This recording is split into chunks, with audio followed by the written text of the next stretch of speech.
What's going on, y'all? KM Best here, your favorite 69th ranked Marvel snapper. Marvel Snap's newest card, Martyr, has dropped and she is making waves, but not the good kind. This is Martyr. She costs 1 and she has 4 power, and if we stopped there, she might be an okay card, but unfortunately, she has a text box. It is the reverse of Captain Marvel. And of course, what it says is if this card can lose you the game by moving, it will do so. Now, this is obviously a very bad text box. And so the question you have to ask yourself is, are the stats that Martyr has good enough to justify her very bad text box? And I think at this point, we can safely say the answer is no. I do not recommend that you spend any amount of tokens on Martyr. I own her pretty specifically because I was trying to trick a guest on my Guess How Good the Cards Are series, so not only did I purchase her, I also spent gold in order to level her up. That said, I know there are going to be people who are going to be looking for a Martyr deck in order to play it in the weekend quest. So while we first want to get this out of the way, do not buy the card Martyr. I want to be super clear about that. Don't buy it. Don't do it. Not worth it. You shouldn't do it under basically any circumstances, unless you are specifically me trying to do specifically a video where people rate how good cards are. It's just not worth doing. Not a good card. 1/4 is simply not enough to overcome how bad her text box is, which is to say nothing of the basic way people think about using a card like this is filling up all the board slots so that it ends up being a 1/4 that doesn't move and lose you the game. The issue that, of course, has is that you can just do that with Ant-Man. So even if you're playing like a Zoo-type deck where the fact that she costs 1 is good, even in a world where Killmonger didn't exist, I would still expect this card to be pretty freaking bad. So with that out of the way, let's talk about the one Martyr deck that I have seen that actually looks interesting. This is a Tempo Thanos deck constructed by Johnson, and he took it to a 3rd place finish in a Card Thwips tournament. Now, what it uses Martyr to do is gain priority to make your Negasonic more valuable. This is an interesting use of the card. Genuinely, it really is. And I think that it is the first time I have looked at a Martyr deck and thought, oh, here she's actually doing something that no other card would.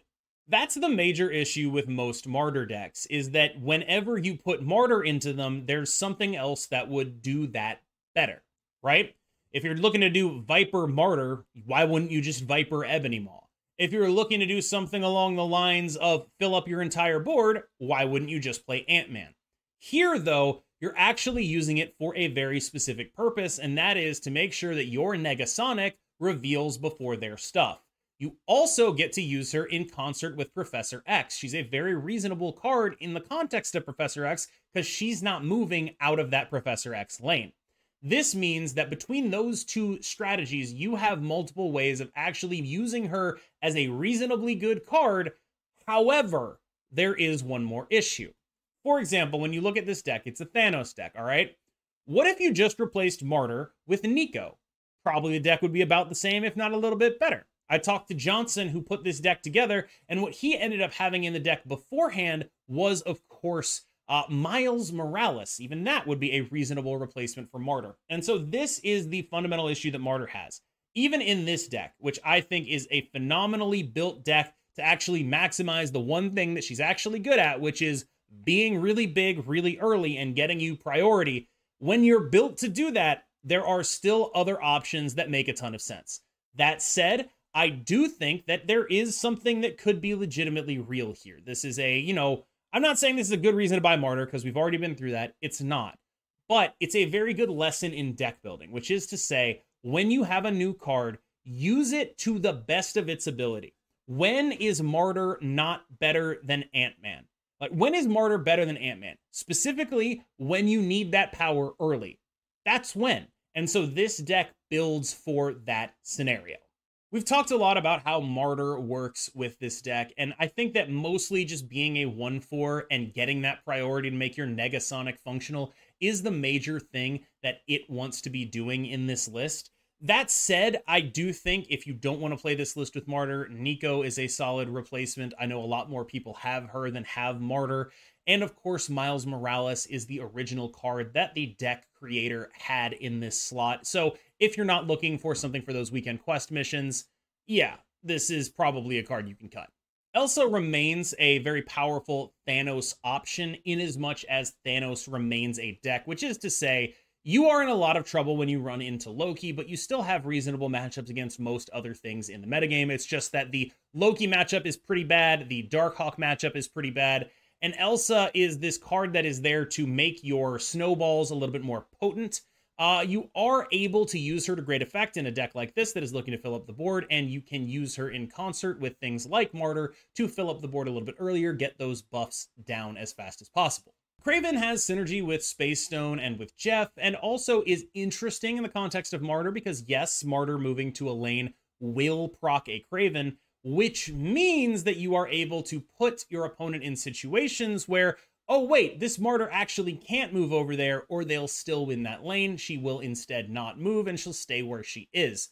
Kraven has some additional upside here. It's basically just, again, it's like your Elsa, but a little bit worse. A 2-cost card that is a little bit better. This deck, most Thanos decks, in fact, love investing in 2-cost cards because you can play them on turn 2, but also you play them alongside a stone on turn 3, and they aren't clogging you up. You don't have to choose between playing a Kraven and playing your Time Stone on 3. You can play the Kraven and the Time Stone. Jeff is Jeff, and you love playing Jeff. You are a Professor X Thanos deck. Jeff is one of your best friends. You are an Elsa Bloodstone deck. Jeff is one of your best friends. You are a deck that is often looking to fill up locations to prevent Martyr from going there. This is a very, very good card. Silk is the other part of your Kraven synergy package, and Silk in Thanos is mostly just here, again, to do the same thing that Martyr is doing. You want to play Martyr and Silk to get ahead and make sure that your Negasonic is always on and blowing stuff up that really matters. Negasonic is your budget Alioth, and Silk is your way of making it work. She's not as good as Alioth. Let's get that out of the way very, very quickly. But I will say she is a little bit better than people give her credit for, and she can absolutely catch people out late in the game, or even when they're looking to play specific cards in specific places. Killing a werewolf with this is unbelievable if you can actually pull that off. Even killing some of the other stuff is pretty reasonably good. That said, she is a very difficult card to play. Very, very hard to play. I have a lot of trouble whenever I try to play anything with her in it. It is super tough for me to deal with. She requires a lot of forethought and making sure that you can put yourself in a situation where you can surgically deploy her in the way that will be most damaging to your opponent. You are a Thanos Professor X deck. You love Blue Marvel more than you love life itself. You are a deck that wants to make unpredictable cards like Silk and Martyr not kill you. You are also a deck that wants to lock down one lane as best you can. Doing things like Silk and Martyr into Time Stone Professor X is extremely powerful. You are very, very able to set up a situation in which your Professor X will absolutely win the lane no matter what because of how powerful your early cards are. This is a deck more than any other Thanos deck that is a turn 4 Professor X deck. It is built to do it, and you will be able to win a ton of games off of that. Vision is just a great card right now. It dodges opposing Shang-Chi's, it dodges opposing tech cards that otherwise hit Devil Dinosaur, but if you wanted to cut it for Devil Dinosaur, I wouldn't necessarily be too angry because I do think that this deck is very, very good at turn 4 Prophex, turn 5 Big Guy, turn 6 Alioth, really removing some of the kinks in that plan, because some of the kinks in that plan often include like, okay, what if they win the Professor X lane? They're a lot less likely to do that when your 1-drop has 4 power and your 2-drop has 5 power. Like, they're a lot less likely to be able to win that Professor X lane.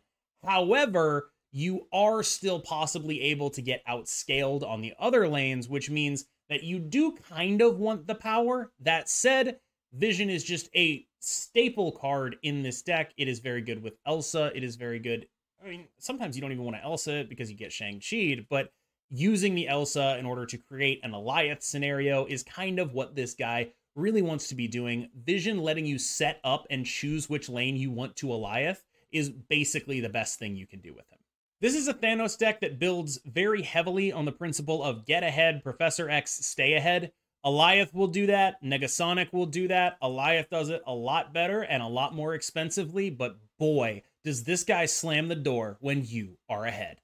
Thanos as a whole is a little bit tough to talk about, right? Because Thanos as a deck has major issues with the card Loki. That said, Loki has been on a decrease in terms of playability.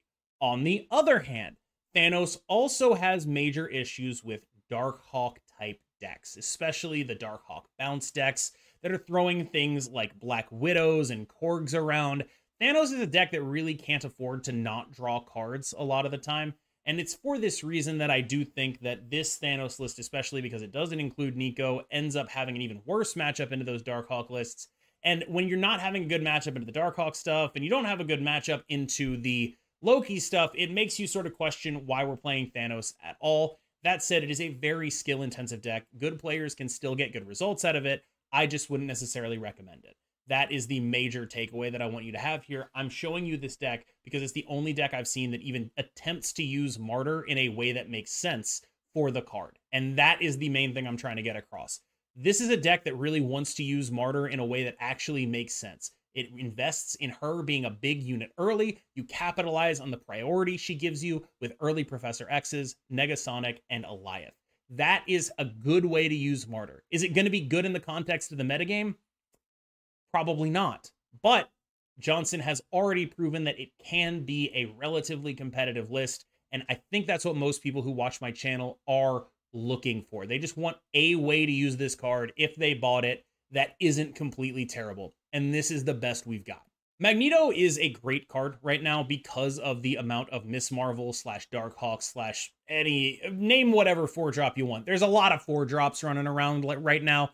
And especially because Miss Marvel is very, very powerful in the mid lane and a lot less powerful if you drag her off of it. This is a card that has a lot of value right now. This is actually a Thanos deck that is sometimes pretty interested in going Time Stone on 4 into 6/6, as opposed to Time Stone on 3 into 5/5. So there is some leeway in terms of how you want to play it out because that Magneto is so powerful. Magneto into Alioth is very powerful, but of course, unless you're using the Magneto to fill up a lane on 5, you are going to remain vulnerable to the Shang-Chi that is in almost all of the decks that Magneto is actually good against. That said, he is a very, very powerful tool right now because of the amount of 4-cost cards that are running around the metagame. So I hope you liked this look at Martyr and what deck I would play if someone had a gun to my head and was making me play Martyr. This is a bit of a new type of content for me because I don't really like to make videos about these cards if they're not making it very clear that you shouldn't buy the card. So the title of the video is like, don't buy Martyr, but if you do, here's the deck to play her in. Because I'm not really in the business of giving you misleading advice, right? I don't want to sit here and say, you know, Martyr is busted. Martyr is awesome. She's not. She's pretty bad. She's not very good, and that is unlikely to change in the near future. However, if you bought Martyr or you want to play the weekend missions and you want, hey, KM, what's the best Martyr deck?